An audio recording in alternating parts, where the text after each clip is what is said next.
Good morning दोस्तों। Reasoning के question में आज हम लोग जो प्रश्न लेके आए हैं, चलिए स्टार्ट करते हैं। पहला प्रश्न है, नीचे दी गई आकृति में कितने वर्ग हैं? और ये जो प्रश्न है CHSL SSC CHSL 2019 में पूछा जा चुका है। तो ऐसे प्रश्न को सॉल्व करने के लिए देखिए क्या करते हैं। स्पष्ट रूप से हमें दिख रहा है कि ये दो वर्ग तो एक्स्ट्रा है ही है। उसके अलावा कितने वर्ग हैं इसको काउंट करने के लिए क्या करेंगे, सबसे पहले हम काउंट करेंगे यहां से 1 2 3। फिर इधर भी काउंट करेंगे 1 2 3। फिर इसको इससे मल्टीप्लाई कर देंगे, इसको इससे कर देंगे और इससे इससे इसको कर देंगे। तो क्या हो जाएगा, 3:3 9, 2:2 4, 1:1 1। इसको आपस में जोड़ेंगे तो 14 हो जाएगा। और यहाँ पर दो वर्ग पहले से है तो मतलब टोटल 16। तो ऑप्शन नंबर डी जो है इसका करेक्ट आंसर हो जाएगा। प्रश्न 2 कहता है, गणित कार्य में रमन के जितने सवाल सही हुए उससे तिगुने गलत हुए। यदि उसने कुल 72 सवाल बनाए तो उसने कितने सवाल सही किए? और ये जो प्रश्न है CHSL 2019 में पूछा जा चुका है। तो ऐसे सवाल को सॉल्व करने के लिए क्या करते हैं कि उसने टोटल कितने सवाल बनाए, तो 72 सवाल बनाए और उसमें जितने सवाल सही किए उसके 3 गुने गलत किए। तो इसको 4 से हम भाग दे देंगे। और उसने कितने सही सवाल किए हैं, तो इससे जब हम भाग देंगे तो ये 18 हो जाएगा। तो 18 सवाल उसने सही किए हैं। तो ऑप्शन नंबर डी जो है इसका करेक्ट आंसर हो जाएगा। दोस्तों, अगर वीडियो आपको पसंद आ रही है तो वीडियो को लाइक जरूर करें। साथ ही साथ जो लोग पहली बार चैनल पर हैं, चैनल को सब्सक्राइब कर दें। साथ ही बेल आइकन को जरूर दबा दें जिससे आगे आने वाली वीडियो के नोटिफिकेशन आप तक पहुंच जाए। और आशा है आपको ये रीजनिंग के सवाल ठीक से समझ में आ रहे होंगे। चलिए अगला प्रश्न कहता है, यदि ए का अर्थ भाग है, बी का अर्थ गुना है, सी का अर्थ जोड़ है और डी का अर्थ घटाव है, तो नीचे दिए गए व्यंजक का मान ज्ञात करें। और ये जो प्रश्न है CPO 2019 में पूछा जा चुका है। तो ऐसे प्रश्न को सॉल्व करने के लिए हम क्या करेंगे, जहां पर जो लेटर दिया हुआ है उस जगह पर जो मान है उसे फिक्स कर देंगे। तो जैसे यहाँ पे 12 है, बी है, तो बी का अर्थ क्या दिया गया है, तो बी का अर्थ जो है गुना दिया गया है तो गुना कर देंगे। फिर 12 है, फिर ए है तो ए का अर्थ भाग है तो इसे भाग दे देंगे। फिर फिर 4 है और फिर सी है तो सी का अर्थ जो है वो जोड़ है तो जोड़ दे देंगे। फिर 5 है और डी का अर्थ जो है यहाँ पे माइनस दिया है तो -1 कर देंगे। और इस समीकरण को अब हम बॉडमास के रूल से सॉल्व करेंगे। तो सबसे पहले बॉडमास के रूल में भाग देते हैं तो क्या करेंगे, 4 से अगर कटाएंगे तो 4 तिया 12। तो क्या हो जाएगा फिर यहाँ पर 12 × 3 +5 -1। उसके बाद क्या करेंगे, तो मल्टीप्लाई करेंगे तो 12 तिया 36 हो जाएगा,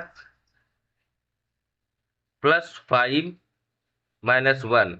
36 और 5 41 हो जाएगा, -1 बराबर 40। तो आपका ऑप्शन नंबर बी में 40 दिया हुआ है तो 40 ऑप्शन नंबर बी इसका करेक्ट आंसर हो जाएगा। आशा है आपको इसमें दिए गए सारे रीजनिंग के प्रश्न जो है अच्छे से समझ में आ रहे होंगे। चलिए अगला प्रश्न देखते हैं। उस वेन आरेख का चयन करें जो नीचे दिए गए वर्गों के बीच सही संबंध को दर्शाते हैं। ये प्रश्न CPO 2019 में पूछा जा चुका है।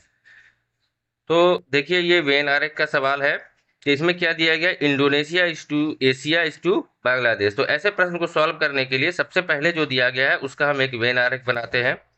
तो इंडोनेशिया, फिर इंडोनेशिया का संबंध एशिया से पता करते हैं। तो इंडोनेशिया जो है एशिया के अंदर आता है, एशिया के अंदर आता है और एक अलग देश है।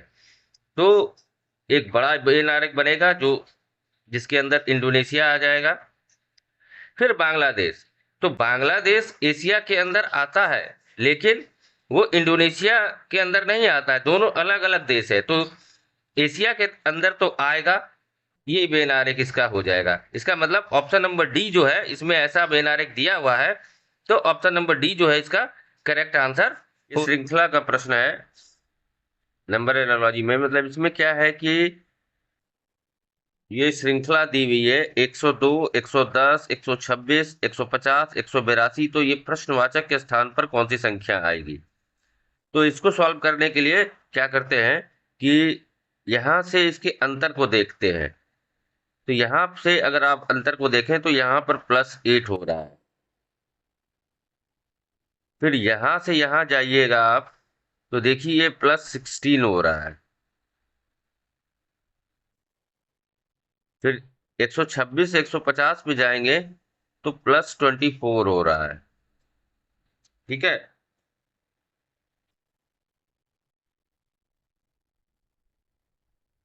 फिर यहां से 150 से 132 पर अगर आप जाते हैं तो ये +32 हो रहा है। तो ऑब्वियस है आपको एक पैटर्न पता चल गया। तो यहां से यहां क्या आएगा, तो ये +40 हो जाएगा। और जब +40 होगा तो यहां पर कौन सी संख्या आएगी? तो 182 में +40 करेंगे तो आपका हो जाएगा 222, जो कि आपका ऑप्शन नंबर डी में दिया हुआ है। इसका मतलब ऑप्शन नंबर डी इसका करेक्ट आंसर हो जाएगा।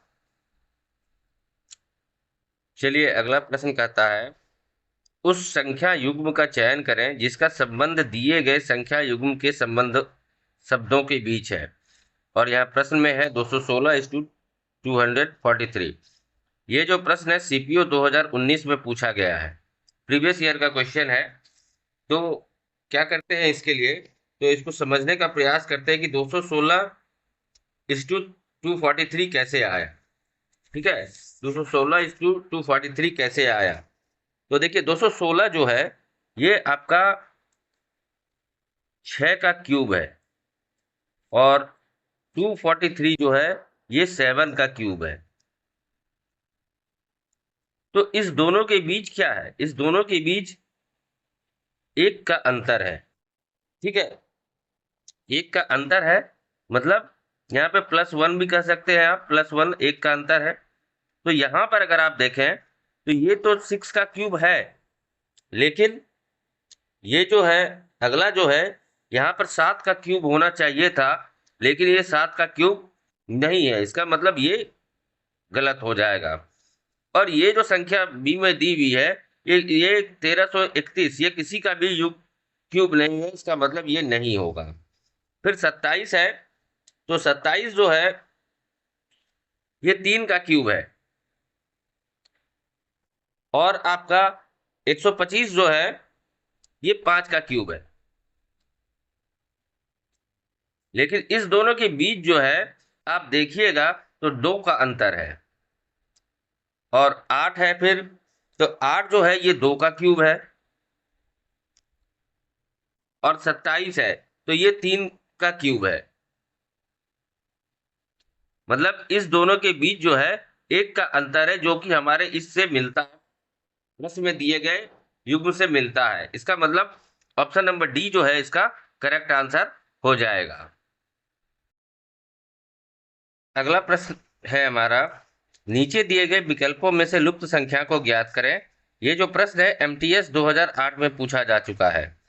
तो यहाँ पर देखिए एक बॉक्स दिया हुआ है, इसमें यहाँ पर एक प्रश्नवाचक चिन्ह है, यही आपको पता करना है। तो इसको समझने का प्रयास करते हैं। तो 7 7 और 5 दिया हुआ है, तो इसको हम आपस में 7 और 5 12 हो जाता है।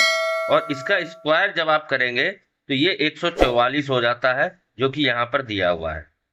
फिर हम 9 + 4 करेंगे तो ये 13 हो जाएगा। इसका स्क्वायर करेंगे तो 169 आएगा, जो कि यहाँ पर दिया हुआ है। उसी प्रकार यहाँ पे करते हैं तो यहाँ करने के लिए क्या है, संख्या 8 और 6 है। 8 + 6 14 हो जाएगा, और इसका अगर आप स्क्वायर करेंगे तो ये 196 हो जाएगा, जो कि यहाँ पर दिया हुआ है। तो ऑप्शन नंबर डी इसका करेक्ट हो जाएगा।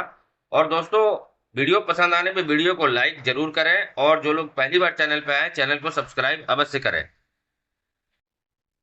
चलिए, अगला जो प्रश्न है ये डाइस का पासे का प्रश्न है। इसमें बोला जा रहा है कि दो स्थिति दिखाई गई है पासे की, और आपको 5 के विपरीत की संख्या पता करना है। तो जब भी ऐसा प्रश्न आए तो आपको क्या करना है कि इसमें से कॉमन ले लेना है। तो दोनों में देखिए कॉमन जो है वो आपका 4 आ रहा है। तो कॉमन क्या आ रहा है, तो आपका 4 आ रहा है। यहाँ पर भी 4 है और यहाँ पर 4 है। फिर उसके बाद क्लॉकवाइज चलना है। तो जैसे पहला यहाँ पर 4 लिख लेते हैं, इसके क्लॉकवाइज जाएंगे और फिर यहाँ से ऐसे चलेंगे।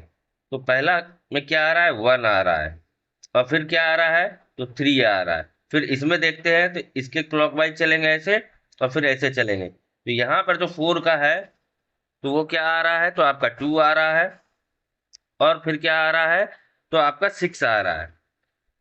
अब एक संख्या बच जाती है जो कि 5 है, और यहाँ 4 है, तो इसके किसके विपरीत हो जाएगा, वो 4 के विपरीत हो जाएगा। तो प्रश्न में पूछा गया है कि 5 के विपरीत क्या आएगा, तो 5 के विपरीत 4 आएगा। तो यहाँ पर ऑप्शन नंबर बी जो है इसका करेक्ट आंसर हो जाएगा। ये का प्रश्न है जो कि काफी इंपॉर्टेंट है और इंटरेस्टिंग भी है। देखिए प्रश्न दिया हुआ है 9:8 जिस प्रकार से आया है उसी प्रकार 8:2 प्रश्नवाचक के स्थान पर क्या आएगा। और ये जो प्रश्न है आरआरबी ग्रुप डी 2018 में पूछा जा चुका है। तो ऐसे प्रश्न को सॉल्व करने के लिए क्या करते हैं, ये जो 9 है इस 9 का हम स्क्वायर करते हैं। तो 9 का स्क्वायर क्या होगा, 81, और फिर 81 को आपस में मल्टीप्लाई करते हैं तो 8 आ जाता है, जो कि यहाँ पर दिया हुआ है। सेम उसी प्रकार से इसको करते हैं, 8 का स्क्वायर करते हैं तो 64 आता है, और फिर 64 को आपस में मल्टीप्लाई करते हैं तो 24 आता है, जो कि ऑप्शन नंबर सी में दिया हुआ है। तो ऑप्शन नंबर सी इसका करेक्ट आंसर हो जाएगा। तो चलिए दूसरा प्रश्न देखते हैं। दूसरा प्रश्न कहता है कि दी गई श्रृंखला में प्रश्नवाचक के स्थान पर कौन सा अंक आएगा। और ये जो प्रश्न है CHSL 2020 में पूछा जा चुका है। तो यहाँ पर जिस प्रकार से 12/8 के नीचे 80 आया, और 16 और 6 के नीचे 220 आया, उसी प्रकार 25 और 20 के नीचे जो प्रश्नवाचक है यहाँ पर क्या आएगा। तो ऐसे प्रश्न को सॉल्व करने के लिए क्या करेंगे, हम एक बार इसको आपस में हम प्लस करेंगे, और फिर एक बार इसको आपस में हम माइनस करेंगे। तो जब हम प्लस करेंगे तो क्या हो जाएगा, 20 आ जाएगा, 12 और 8 20। और फिर जब हम माइनस करेंगे 12 में 8 तो क्या आ जाएगा, 4 आ जाएगा। इसको आपस में गुना करने पर हमको 80 प्राप्त हो जाएगा, जो कि यहाँ पर दिया हुआ है। उसी प्रक्रिया को हम यहाँ पर करेंगे, एक बार प्लस और एक बार माइनस। तो जब हम प्लस करेंगे तो 16 और 6 कितना हो जाएगा, 22। और फिर जब हम माइनस करेंगे तो 16 में 6 माइनस करेंगे तो 10, और इसको आपस में मल्टीप्लाई करेंगे तो 220 आ जाएगा, जो कि यहाँ पर दिया हुआ है। फिर उसी प्रकार इसको भी एक बार आपस में प्लस करेंगे और एक बार माइनस करेंगे। तो प्लस करने पे 25 और 20 45 हो जाएगा, और माइनस करने पर 5 आ जाएगा। और इसको जब आपस में हम मल्टीप्लाई करेंगे तो मल्टीप्लाई 25 × 5 जब मल्टीप्लाई करेंगे तो हमको 225 आ जाएगा। और ऑप्शन नंबर बी में 225 दिया हुआ है, इसका मतलब ऑप्शन नंबर बी इसका करेक्ट आंसर हो जाएगा। चलिए प्रश्न 3 को देखते हैं। प्रश्न क्या कहता है, मेहनत का सफलता से ठीक वही संबंध है जो संबंध अपराध का डैश से है। और ये जो प्रश्न है CHSL 2019 में पूछा गया है। तो प्रश्न क्या कहता है कि मेहनत करने से जिस प्रकार सफलता मिलती है, उसी प्रकार अपराध करने से हमें क्या मिलता है। तो देखिए यहाँ पर ऑप्शन में जो दिया हुआ है, अपराध करने से हमें समाज तो नहीं मिलता है, तो ये गलत हो जाएगा। अपराध करने से पुलिस पकड़ती है, मिलती नहीं है, इसलिए ये भी ऑप्शन गलत हो जाएगा।